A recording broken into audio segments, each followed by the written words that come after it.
Hello dear students.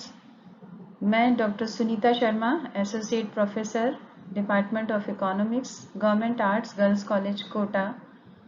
आज MA final paper 6 economics of growth and development की class में आप सभी का स्वागत करती हूँ। आज हम अपना पहला चैप्टर शुरू करने वाले हैं जिसका नाम है economic development and economic growth, आर्थिक विकास एवं वृद्धि। सबसे पहले हम परिचय की ओर आते हैं। द्वितीय विश्व युद्ध के पश्चात विभिन्न अफ्रीकी एशियाई देशों ने स्वतंत्रता प्राप्ति के तुरंत बाद आर्थिक विकास को अपना मुख्य एजेंडा बनाया। चूंकि इन सभी राष्ट्रों में प्रति व्यक्ति आय का स्तर अत्यंत निम्न था, कम था, इसलिए उन्होंने ऐसे प्रोग्राम्स को अत्यधिक वरीयता दी जिनके माध्यम से तात्कालिक परिस्थितियों में अधिकतम संभावित वृद्धि दर को प्राप्त किया जा सके। इन प्रोग्राम्स में पर कैपिटा जीएनपी अर्थात प्रति व्यक्ति सकल राष्ट्रीय उत्पाद में सतत रूप से वृद्धि दर को बनाए रखने पर अधिक जोर दिया गया। वे यह मानते थे कि एक बार यदि आर्थिक वृद्धि प्राप्त कर ली जाए तो अन्य उद्देश्य जैसे बेरोजगारी, आय की विषमताएं, गरीबी आदि समस्याओं का निवारण स्वतः ही हो जाएगा। इसे ट्रिकल डाउन इफेक्ट अर्थात नीचे की ओर रिसता हुआ प्रभाव कहा जाता है। इसका तात्पर्य यह है कि किसी भी एक क्षेत्र में यदि हम वृद्धि का प्रयास करते हैं तो उसके प्रभाव अर्थव्यवस्था के अन्य क्षेत्रों पर स्वतः ही आ जाते हैं। इसी कारण आर्थिक वृद्धि के साथ साथ आर्थिक विकास की अवधारणा भी महत्वपूर्ण होती गई। लेकिन पिछले 6 दशकों के दौरान देखने में आया कि अनेक नवोदित अफ्रीकी एशियाई देश आय की असमानताओं, बेरोजगारी व गरीबी को घटाने में असफल रहे। विकासवादी अर्थशास्त्र के आरंभ में विकास एवं वृद्धि दोनों को पर्यायवाची के रूप में प्रयुक्त किया जाता रहा, किंतु विकास को वृद्धि का पर्याय नहीं कहा जा सकता और न ही माना जा सकता है। इसे वृद्धि व परिवर्तन के मिश्रण के रूप में लिया जाता है। विकास की प्रक्रिया के गुणात्मक पहलू होते हैं जिन्हें हम राष्ट्रीय आय या प्रति व्यक्ति आय में वृद्धि के रूप में व्यक्त वृद्धि की अवधारणा में भुला देते हैं।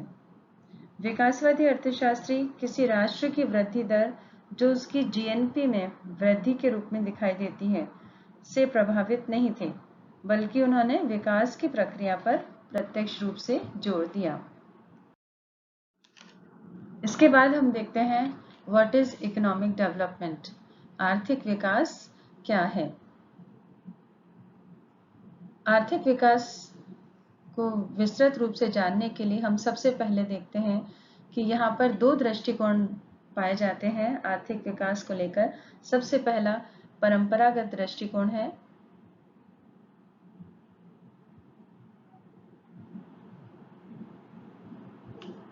परंपरागत दृष्टिकोण जिसे प्रतिष्ठित दृष्टिकोण या क्लासिकल दृष्टिकोण, क्लासिकल अप्रोच भी कहा जाता है।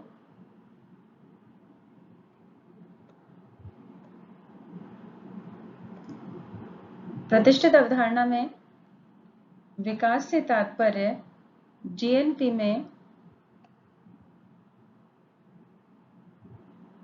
5 से 7% या उससे भी ज्यादा की दर से होने वाली सतत वार्षिक वृद्धि दर से लिया गया है, जिसमें उत्पादन व रोजगार दोनों क्षेत्रों में कृषि का अंश घट जाता है और जब विनिर्माण और तृतीय क्षेत्र का अंश बढ़ जाता है। इसमें ऐसे नीतिगत निर्णय लिए गए जिससे कृषिगत विकास की लागत पर औद्योगिकरण को बढ़ावा दिया गया, अर्थात कृषिगत विकास को भुलाकर औद्योगिक विकास की ओर हम अग्रसर होते रहे।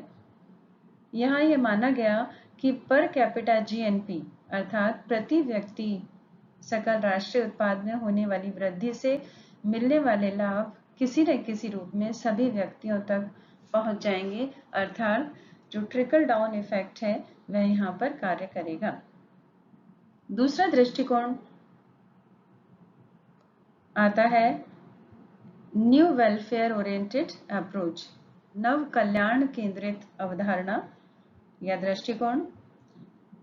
सर्वप्रथम जैकब वाइनर ने 1950 में यह कहा कि जब तक किसी राष्ट्र में गरीबी बनी हुई है तब तक आर्थिक प्रगति के लक्ष्य को प्राप्त करने का दावा करना सही नहीं होगा, किंतु इनके विचारों का उस समय किसी ने समर्थन नहीं किया।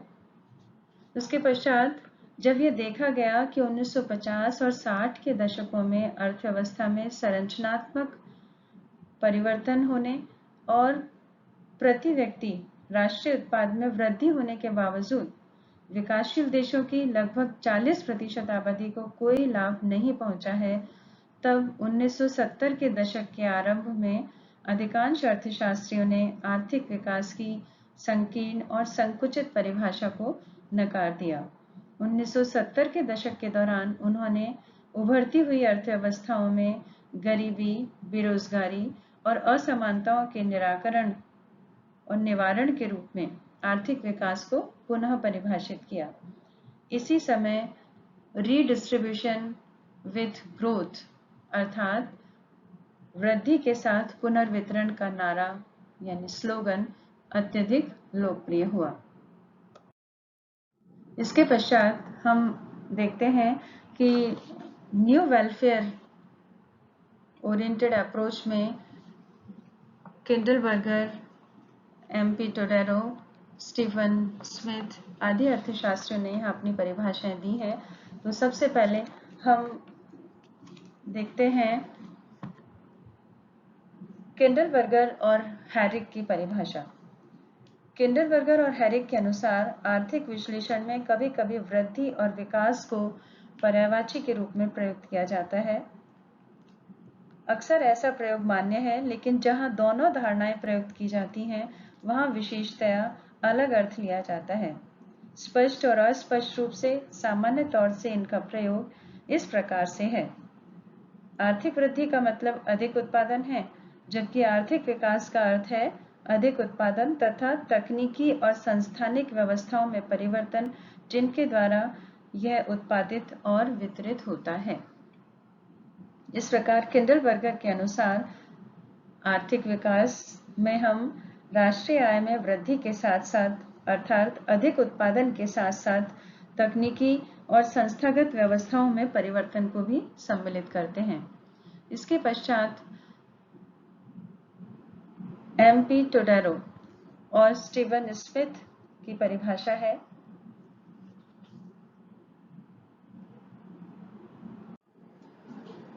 एमपी टोडेरो और स्टीफन स्मिथ कहते हैं विकास को एक बहुआयामी प्रक्रिया के रूप में देखा जाना चाहिए, जिसमें सामाजिक संरचनाओं, लोकप्रिय प्रवृत्तियों, राष्ट्रीय संस्थाओं में महत्वपूर्ण परिवर्तन के साथ साथ आर्थिक वृद्धि दर को बढ़ाना, विषमताओं में कमी लाना और गरीबी का निवारण करना आदि को सम्मिलित किया जाता है। विकास ऐसे समस्त परिवर्तनों का प्रतिनिधित्व करता है जिनके माध्यम से संपूर्ण सामाजिक प्रणाली, जो कि उसके सामाजिक समूहों और व्यक्तियों की इच्छाओं और मूलभूत आवश्यकताओं को पूरा करती है, वह समाज के भौतिक और आध्यात्मिक रूप से उन्नत जीवन की ओर अग्रसर करने का पथ प्रदर्शित कर सके। इसके पश्चात हम देखते हैं फीचर्स और कैरेक्टरिस्टिक्स ऑफ इकोनॉमिक डेवलपमेंट। आर्थिक विकास की क्या विशेषताएं हैं? आर्थिक विकास की सबसे पहली विशेषता है कि यह एक डायनामिक प्रोसेस है, गतिशील प्रक्रिया है।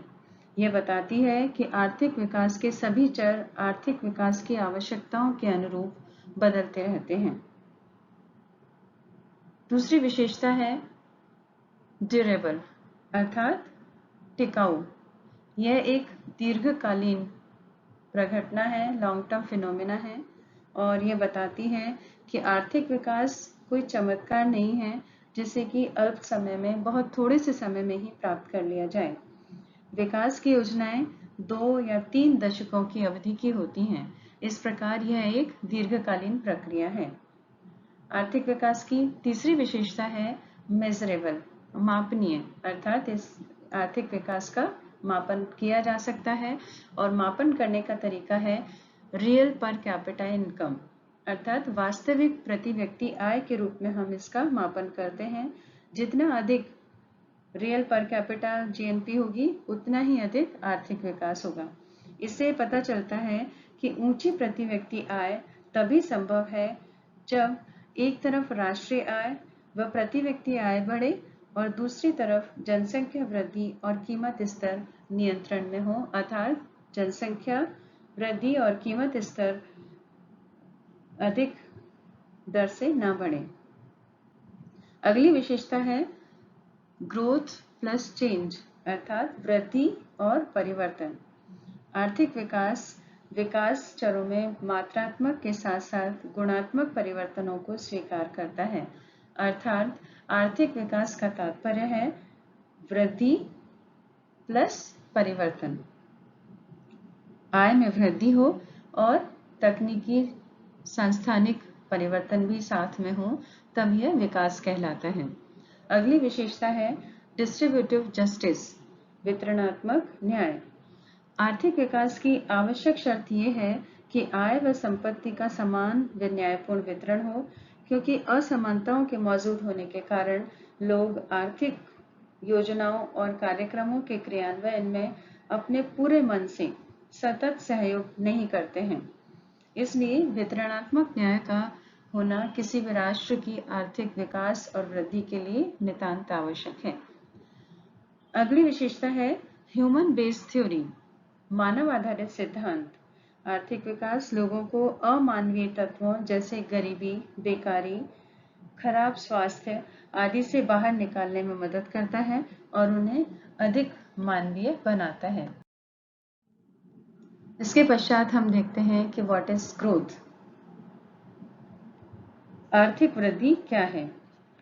आर्थिक वृद्धि को एक दिए हुए समय, सामान्यतः 1 वर्ष के दौरान वस्तुओं व सेवाओं के कुल उत्पादन में होने वाली वृद्धि के रूप में परिभाषित किया जाता है। यह एक धीमी व सतत प्रक्रिया है जिसमें एक लंबी अवधि के दौरान वास्तविक राष्ट्रीय उत्पाद में होने वाली वृद्धि को मापा जाता है। आज के समय में जब प्रत्येक राष्ट्र, चाहे वह विकसित हो या पिछड़ा, अपनी वार्षिक वृद्धि दर को एक उचित स्तर पर बनाए रखने का प्रयास करता है। अल्प विकसित राष्ट्रों के सामने विकसित राष्ट्रों की तुलना में ऊंची वृद्धि दर प्राप्त करने का लक्ष्य होता है, ताकि वे अपने यहाँ लगातार बढ़ती हुई श्रम शक्ति को रोजगार के अवसर प्रदान कर सकें और उनके जीवन स्तर को ऊंचा उठा सकें। आर्थिक वृद्धि किसी देश की प्रति व्यक्ति वास्तविक आय में सुनिश्चित वृद्धि को दर्शाती है। वास्तविक आय का तात्पर्य है कि मौद्रिक आय में से स्फीति की दर को घटा दिया जाए, तब हमें वास्तविक आय प्राप्त हो जाती है। अर्थात आर्थिक वृद्धि तब होती है जब वास्तविक राष्ट्रीय आय की वृद्धि दर देश में जनसंख्या की वृद्धि दर से अधिक हो। उदाहरण के लिए, यदि वास्तविक राष्ट्रीय आय 6% की दर से बढ़े और जनसंख्या 2% की दर से बढ़े, तब प्रति व्यक्ति आय में वास्तविक वृद्धि 4% की होगी। आर्थिक वृद्धि आर्थिक विकास की तुलना में एक संख्या है। इसके पश्चात हम देखते हैं difference between economic growth and economic development. आर्थिक वृद्धि और आर्थिक विकास में क्या अंतर है। सबसे पहला अंतर हम देखते हैं परिभाषा के आधार पर।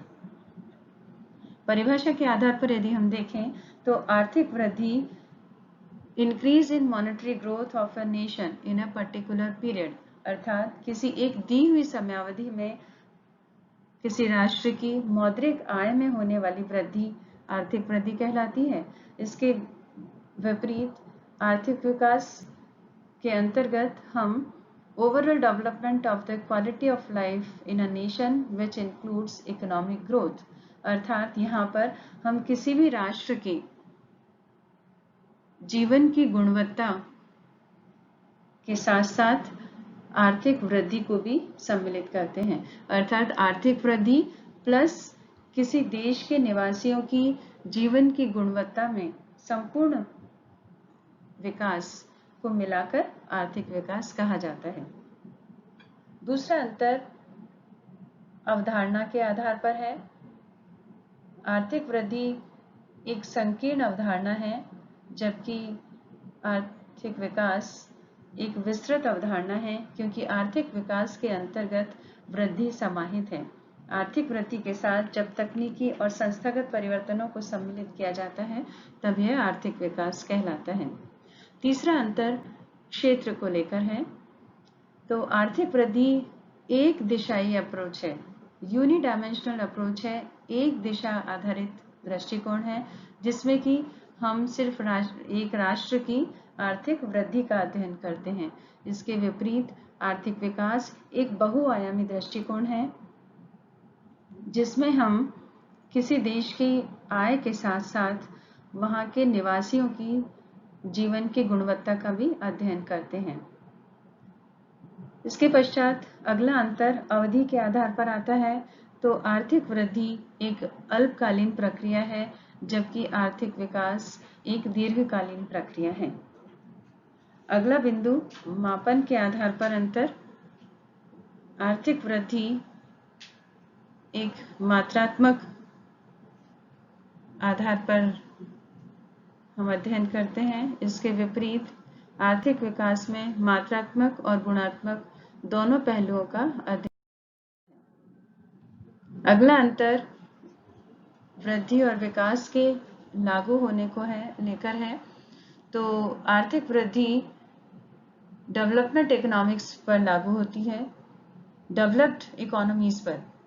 विकसित राष्ट्रों की जब हम बात करते हैं तब ये आर्थिक वृद्धि की बात की जाती है, क्योंकि विकसित राष्ट्रों में आय वृद्धि ही मुख्य होती है और जो गरीबी, बेरोजगारी, आय की विषमताएं जैसी समस्याएं हैं वे विकासशील देशों में होती हैं। इसलिए विकासशील देश की जब हम बात करते हैं तब वहां पर ये आर्थिक विकास की अवधारणा अधिक लागू की जाती है। इसके पश्चात गवर्नमेंट सपोर्ट, सरकारी सहयोग, सरकारी समर्थन। आर्थिक वृद्धि एक स्वचालित प्रक्रिया है और जिसके लिए सरकार का कोई भी व्यवधान या सरकार की तरफ से कोई भी व्यवधान इसमें अनिवार्य या आवश्यक नहीं होता। इसके विपरीत आर्थिक विकास it requires intervention from the government as well as the development policies are formed by the government. आर्थिक विकास के अंतर्गत सरकार का व्यवधान आवश्यक होता है, क्योंकि यहाँ सरकार द्वारा जो भी नीतियां बनाई जाती हैं वे जन कल्याणकारी होती हैं और राष्ट्र हित में होती हैं, और राष्ट्र हित के मुद्दों की जब बात आती है तब सरकार को आवश्यक दखल देना होता है, सरकार को अपना समर्थन और सहयोग देना आवश्यक होता है। अगला बिंदु है काइंड ऑफ चेंजेस एक्सपेक्टेड, यानी हम किस प्रकार के परिवर्तनों की अपेक्षा करते हैं। इस आधार पर हम बात करें तो आर्थिक वृद्धि के अंतर्गत मात्रात्मक परिवर्तनों की अपेक्षा की जाती है कि राष्ट्रीय आय में कितनी मात्रा में वृद्धि होगी, और इसके विपरीत आर्थिक विकास के अंतर्गत मात्रात्मक के साथ साथ गुणात्मक परिवर्तनों पर भी चर्चा की जाती है। जैसे राष्ट्रीय आय में यदि वृद्धि होती है, यह एक मात्रात्मक पहलू है, लेकिन इस राष्ट्रीय आय का न्यायपूर्ण वितरण लोगों के बीच में किस प्रकार से होता है, ये एक गुणात्मक पहलू है। अगला बिंदु जो वृद्धि और विकास के बीच अंतर को बताता है वह है उदाहरण। आर्थिक वृद्धि के जो उदाहरण हैं उसमें जीडीपी और जीएनपी आते हैं, ग्रॉस डोमेस्टिक प्रोडक्ट, सकल घरेलू उत्पाद, एवं ग्रॉस नेशनल प्रोडक्ट, सकल राष्ट्रीय उत्पाद। आर्थिक विकास के पहलू के कुछ उदाहरण हैं HDI, ह्यूमन डेवलपमेंट इंडेक्स, मानव विकास सूचकांक, पर कैपिटा इनकम, प्रति व्यक्ति आय, इंडस्ट्रियल डेवलपमेंट, औद्योगिक विकास। इस प्रकार आज के वीडियो लेक्चर्स में हमने ये देखा कि आर्थिक विकास की अवधारणा क्या है आर्थिक वृद्धि की अवधारणा क्या है, आर्थिक विकास की विशेषताएं क्या हैं और वृद्धि एवं विकास में क्या अंतर है। इसके पश्चात हम आज का वीडियो यहीं समाप्त करते हैं और इसी अध्याय को, इसी चैप्टर को हम अपने अगले वीडियो में जारी रखेंगे। तब तक के लिए गुड बाय।